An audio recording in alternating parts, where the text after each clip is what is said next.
সবার প্রিয় সাদাতপুরের গণমানুষের নেতা আমাদের দেশ নায়ক তারেক রহমানের আস্থাভাজন বাংলাদেশে যাকে প্রথম ওই গুলশানে থেকে নিয়ে আজ থেকে 2 মাস আগে গ্রিন সিগন্যাল দিয়েছিলেন সেই আমাদের প্রিয় নেতা আমাদের অভিভাবক আমাদের সিরাজগঞ্জ জেলা বিএনপির প্রধান উপদেষ্টা এবং আমাদের মাঝে বক্তব্য রাখবেন professor doctor M A Muhith ভাই। Professor doctor M A Muhith ভাই।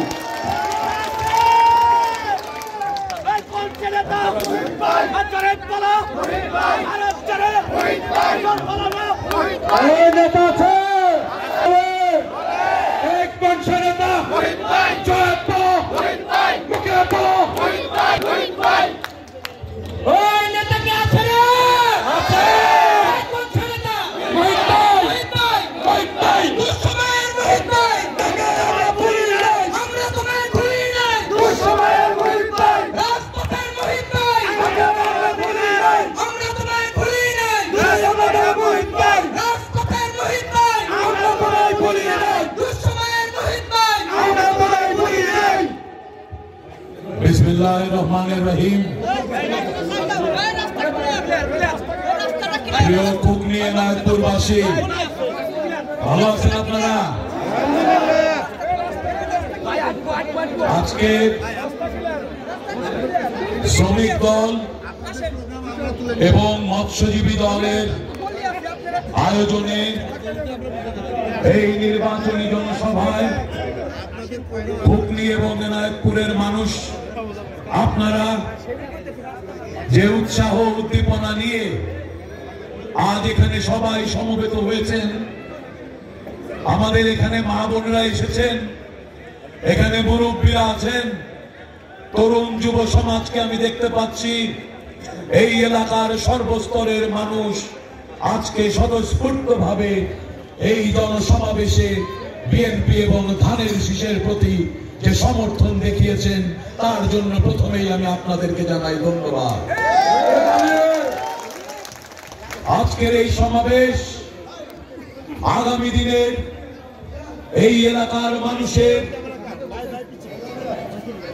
যে দীর্ঘ সংগ্রাম, এই এলাকার মানুষের নদী ভাঙনের যে কষ্ট, এই এলাকার তাঁতি সম্প্রদায়ের এই ঐতিহ্যবাহী তাঁত শিল্পকে ধারণ করে বিশ্বের মানচিত্রে সারা বাংলাদেশে তারা যেভাবে আমাদের ঐতিহ্যকে ছড়িয়ে দিয়েছেন, এই নির্বাচনের মাধ্যমে এই এলাকার জনগোষ্ঠীর আগামী দিনের ভবিষ্যৎকে নিশ্চিত করার জন্য আমাদের সবাইকে ঐক্যবদ্ধভাবে কাজ করতে হবে।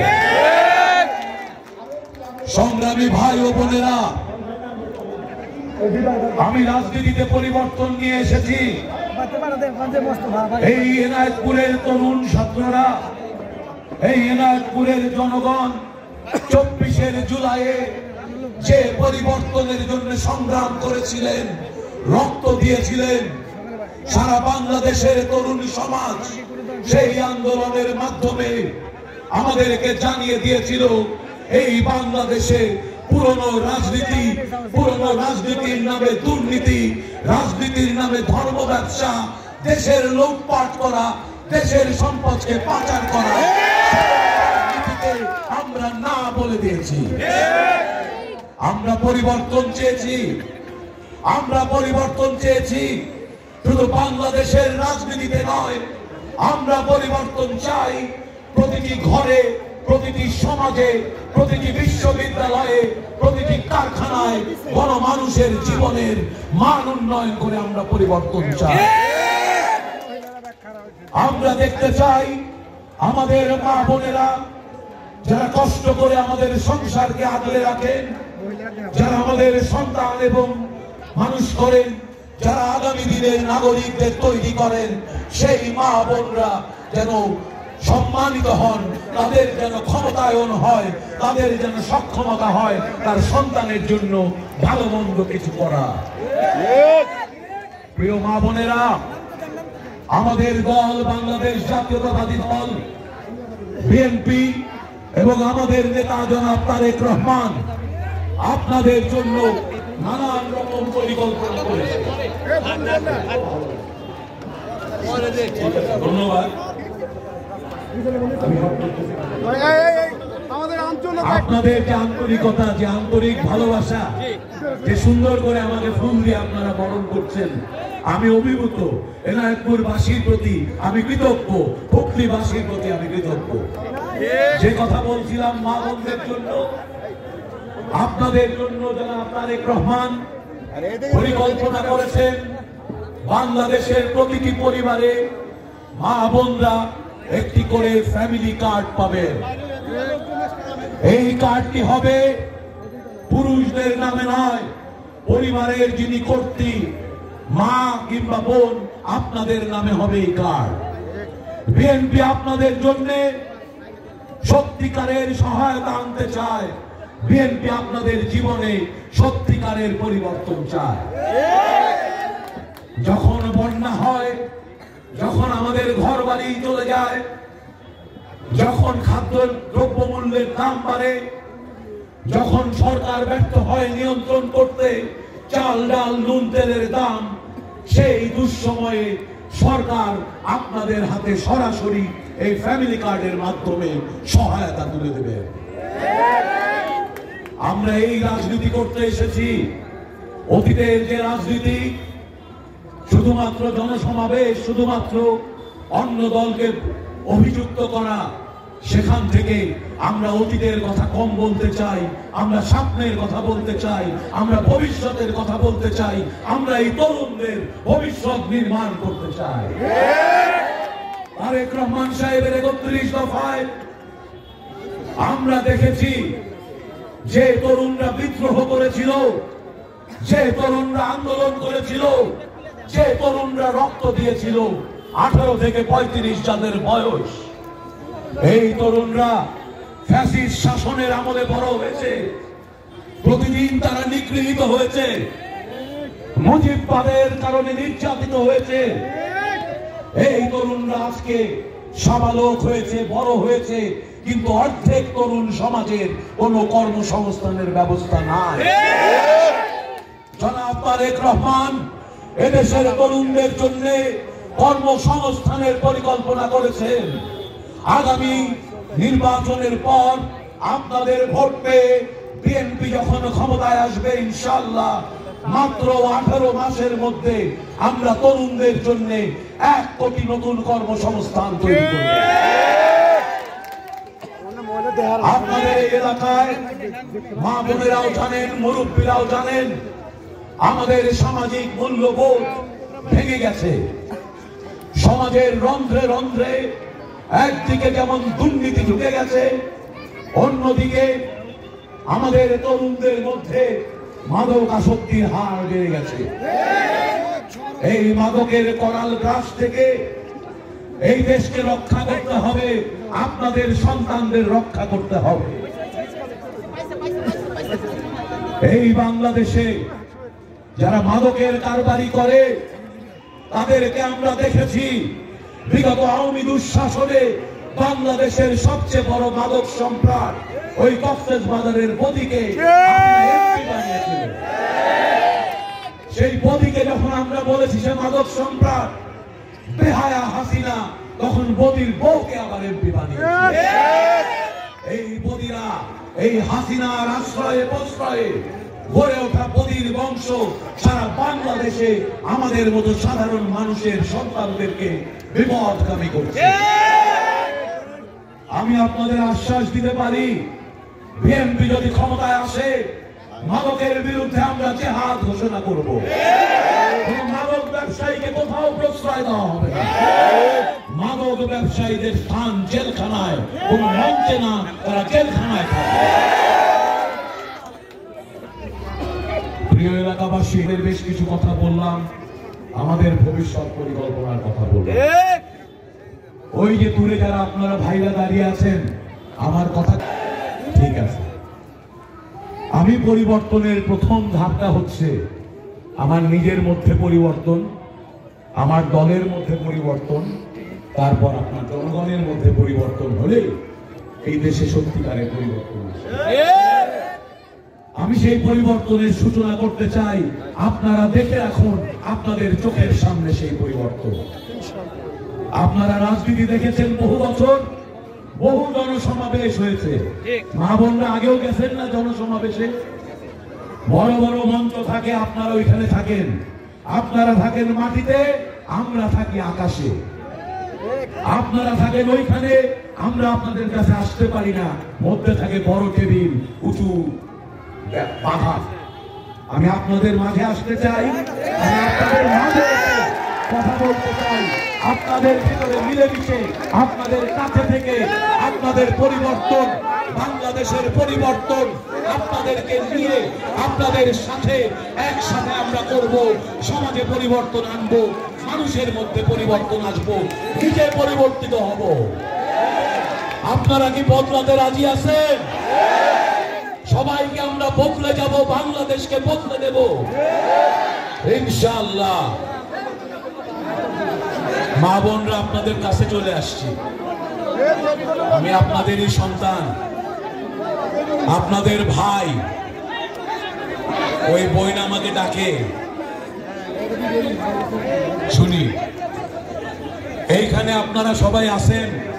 আমি আপনাদের এত কাছে আসার কারণ হইল আপনারা যেন আমাকে কাছের থেকে দেখতে পান, কাছের থেকে আমার কথা শোনেন। ওয়ালাইকুম আসসালাম। আচ্ছা বসেন, কথা বলুন। আপনাদের কাছে আমার অনুরোধ, আপনারা বাংলাদেশের অর্ধেক ভোট কিন্তু আপনারা। মিছিলে মিটিং এ আমরা যাই পুরুষ মানুষ, আপনারা কম যান, কিন্তু ভোটের দিন আপনারা যাবেন কিনা? সবাই যাইতে হবে, এটা আপনার অধিকার। আমি মা বোনদেরকে বলতে চাই, আপনারা যখন ভোট দিবেন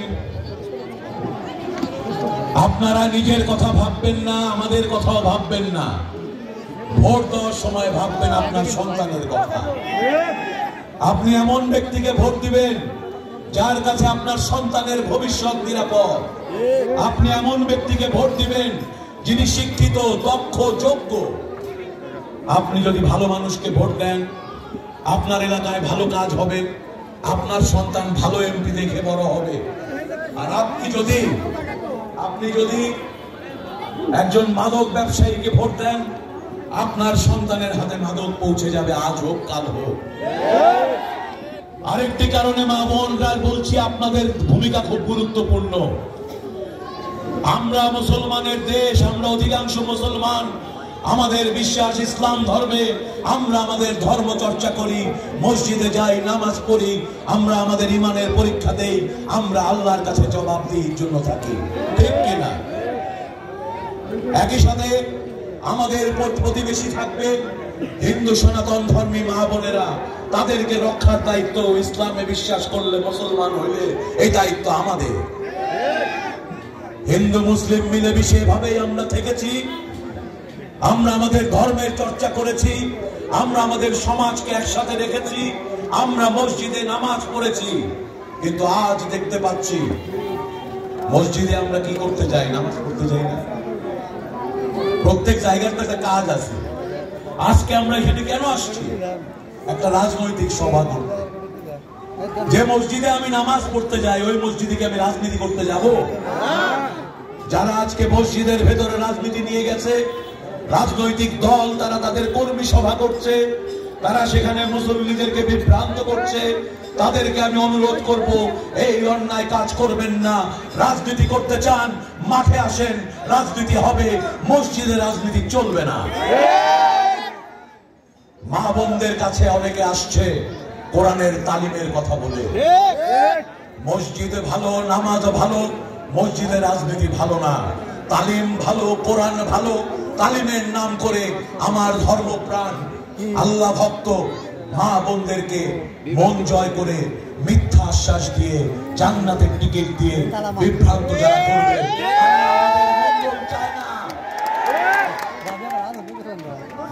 কারো ভোট দিয়া, কোন রাজনৈতিক দলের সার্টিফিকেট দিয়া আল্লাহর দরবারে গিয়া বলা যায় যে আমি জান্নাতের টিকিট আনছি না।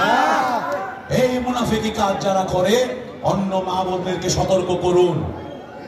বারবার বলছি, কোরআন ভালো, তালিম ভালো, কোরআন তালিমের নামে ধর্মকে রাজনীতির হাতিয়ার বানানো ভীষণ খারাপ। আর মা বোনদের বলতে চাই, আমি যে রাজনীতি করতে চাই, এবং আপনাদের সকলকেই বলতে চাই, আমার এই রাজনীতি, আমি ডাক্তার, আমি মানুষের চিকিৎসা দিতে পারি, সেবা দিতে পারি। আমার বাবাও ছিলেন ডাক্তার, ডাক্তার মতিন সাহেব, নাম শুনছেন?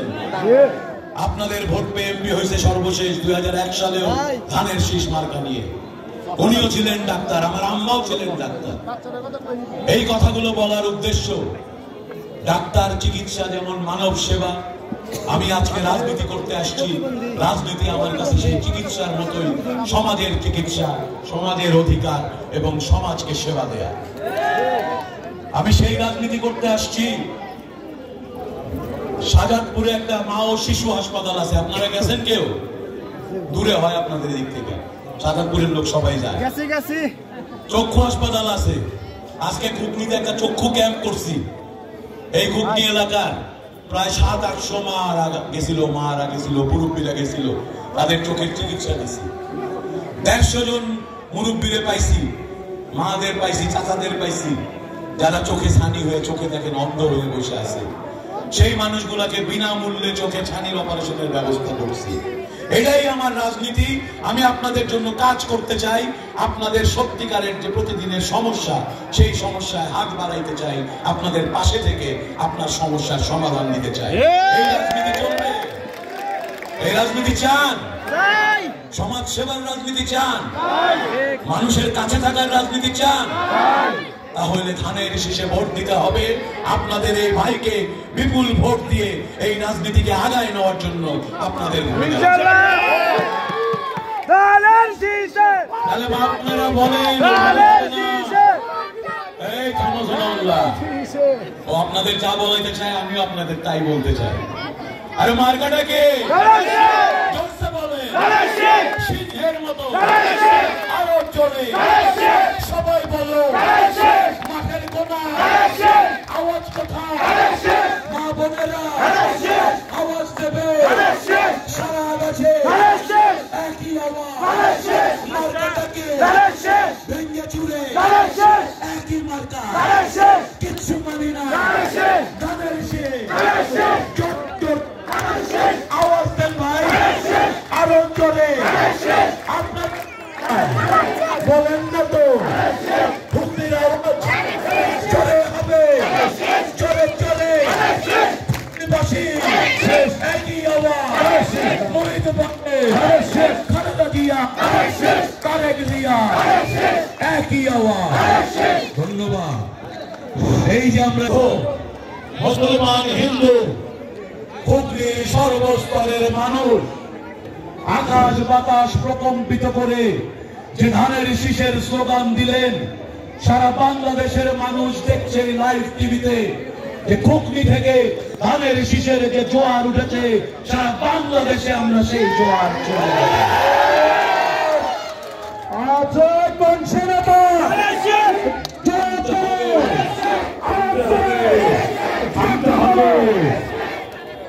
পুরনো রাজনীতিতে বারবার ফিরে যায়। এখন আমি ওনাদের সাথে একটা আলাপে আছি ভাই।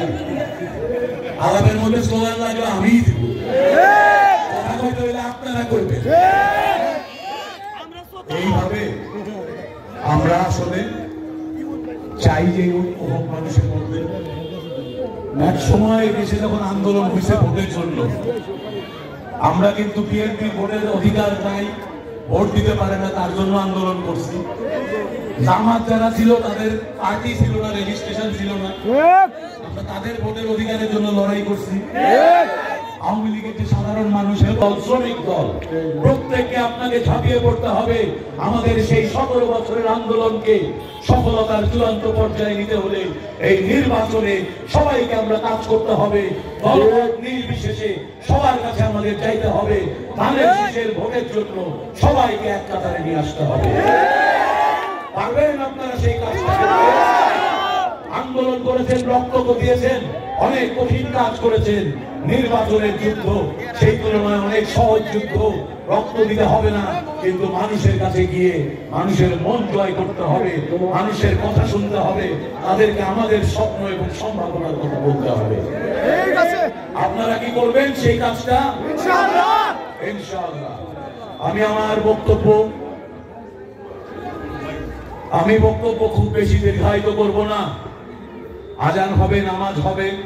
তবে আজকের এই দিনে বিশেষ করে আপনাদের সবার কাছে মন খুলে আপনারা আজকের দিনটা এবং আগামী কয়েকদিন অন্তত আমাদের নেত্রী বেগম খালেদা জিয়ার জন্য দোয়া করবেন। তিনি অত্যন্ত অসুস্থ। তিনি এই বাংলাদেশের মানুষের অভিভাবক। তিনি আর শুধু বিএনপির নেত্রী নয়, সামরিক বাহিনীর ওখানে যখন অনুষ্ঠান হয় আপনারা দেখেছেন, উনি বসে থাকেন, ওনার সামনে এসে বর্তমান প্রধানমন্ত্রী ইউনূস সাহেব, সেনাপ্রধান, এই বিপ্লবীদের দল এবং তাদের নেতা, মন্ত্রী পরিষদ, অন্যান্য রাজনৈতিক দলের নেতা সবাই কিন্তু বেগম খালেদা জিয়ার সামনে এসে দাঁড়ান সম্মান নিয়ে, শ্রদ্ধা নিয়ে। অনেক বিপর্যয়কে মুখোমুখি সংগ্রাম করে এই সাহসী জাতি আমরা বারবার বিজয়ী হয়েছি। কিন্তু এই সংকটে, যে কোনো সংকটে জাতির একজন অভিভাবক প্রয়োজন। বেগম খালেদা জিয়া তার সংগ্রামের মাধ্যমে মানুষের অধিকারের জন্য নিজের জীবনকে তিনি মৃত্যুর মুখোমুখি নিয়েও কোনোদিন ভয় পাননি, কোনোদিন আপোষ করেননি। তাই আসুন সবাই মন থেকে তার জন্য দোয়া করি, তিনি যেন সুস্থ হয়ে অভিভাবক হিসেবে এই জাতিকে আরো দীর্ঘদিন ছায়া দেন। এই প্রসঙ্গে আরেকটি কথা বলবো, বেগম খালেদা জিয়া এই 40-50 বছর ধরে তার সমস্ত জীবন উৎসর্গ করেছেন। বারবার স্বৈরাচার যখন এসেছে, বেগম খালেদা জিয়া রাজপথ আন্দোলন করেছে। এরশাদ বিরোধী 8 বছরের স্বৈরাচারের আন্দোলনে এই বেগম খালেদা জিয়া নেতৃত্ব দিয়েছে। ফখরুদ্দিন মঈনুদ্দিনের অবৈধ সরকারের বিরুদ্ধে এই বিএনপি এবং বেগম খালেদা জিয়া নেতৃত্ব দিয়েছে।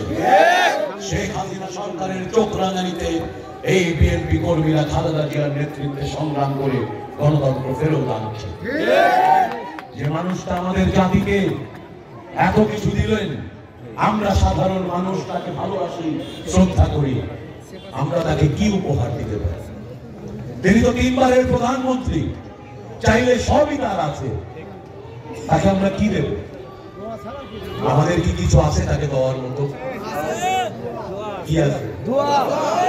দোয়া আছে, আলহামদুলিল্লাহ। নাম্বার 1 দোয়া আছে, যেটা কাজে লাগবে। আরেকটা জিনিস আমাদের দেওয়ার আছে, উনি তো একটা মা, ওনার একটাই সন্তান আছেন এখন, জনাব তারেক রহমান। আর আপনারা সবার হাতে একটা করে ভোট আছে, মহামূল্যবান ভোট। এই প্রধানমন্ত্রী শেখ খালেদা জিয়াকে যদি আমরা শ্রদ্ধা করি, ওনাকে কি আমরা একটা ভোট আর সারা জীবনের ত্যাগের বিনিময়ে উপহার হিসেবে দিতে পারি না? এবং এইটা এত বড় উপহার কেন হবে? উনি যেমন নির্যাতিত হয়েছেন চোখের সামনে, ওনার সন্তানদেরকে উনি নির্যাতিত হতে দেখেছেন। ওনার একটি সন্তানকে তিনি হারিয়েছেন, আরেক সন্তান নির্যাতনের সম্মুখীন হয়েছে। মা হিসেবে যদি উনি দেখেন আমরা সাধারণ মানুষ, গরিব মানুষ, ধনী মানুষ, হিন্দু মানুষ, মুসলমান মানুষ, হুগলির মানুষ, জালালপুরের মানুষ, দলমত নির্বিশেষে সবাই যদি ধানের শীষে ভোট দেই, প্রধানমন্ত্রী হবে কে? তারেক রহমান সাহেব হবেন প্রধানমন্ত্রী। এবং সেই দিন খালেদা জিয়ার সারা জীবনের সাধনা, জনগণের জন্য ত্যাগ, সেটার পরিবর্তে উনি একটি উপহার পাবেন, যেটি অমূল্য উপহার। মা হিসেবে সন্তানকে দেখবেন জনগণের রাজনীতি করে রাষ্ট্র ক্ষমতার সর্বোচ্চ স্তরে তুলে। আমরা কি চাই না বেগম খালেদা জিয়াকে সেই উপহারটা দিতে? মা বোনেরা, আপনারা চাইতেন না আপনার সন্তানের জন্য? আলহামদুলিল্লাহ। আমি সবসময় বিশ্বাস করি দুনিয়াদারি বুঝতে, রাজনীতি বুঝতে, সঠিক সিদ্ধান্ত নিতে আমার মতন 20-30 বছর লেখাপড়া কইরা দেশ বিদেশে গিয়া ডক্টরেট ডিগ্রিধারী হওয়ার প্রয়োজন পড়ে না। দেখাইতে আপনারা এই কুকনির মানুষ মুহূর্তের জন্য এক হলে আকাশ বাতাস আপনারা কাঁপাই দিতে পারেন। আপনাদের আওয়াজ শুনে ওই উত্তাল নদীতে সাগরে ঢেউ উঠতে পারে। আপনারা একসাথে থাকলে এই শক্তিটাকে বিএনপি, আমি, ধানের শীষ, তারেক রহমান, আমরা এই ঐক্যবদ্ধ শক্তিকে, সমাজটাকে গড়ে তোলার কাজে লাগাবো। আপনারা আমাদের জন্য সেই দোয়া করবেন। এই বলে আমি আমার বক্তব্য শেষ করছি। আপনারা সবাই ভালো থাকবেন, আমার সাথে আপনাদের ইনশাআল্লাহ বারবার দেখা হবে, কাছে থেকে দেখা হবে, ছোট মিটিং বড় মিটিং, মিটিং ছাড়া হেঁটে হেঁটে দেখা হবে। আমি আপনাদের সাথে থাকতে, পাশে থাকতে আসছি, আপনাদের হাত ধরতে আসছি। যতদিন আপনারা আমার এই হাতটা ধরে থাকবেন আমি আপনাদের সাথেই থাকবো। আল্লাহ হাফেজ। বাংলাদেশ জিন্দাবাদ। বাংলাদেশ জাতীয়তাবাদী দল বিএনপি জিন্দাবাদ। শহীদ জিয়া অমর হোক। দেশনেত্রী বেগম খালেদা জিয়া জিন্দাবাদ। আমাদের আগামী দিনের সম্ভাবনা, আমাদের আগামীর প্রধানমন্ত্রী দেশনায়ক তারেক রহমান জিন্দাবাদ।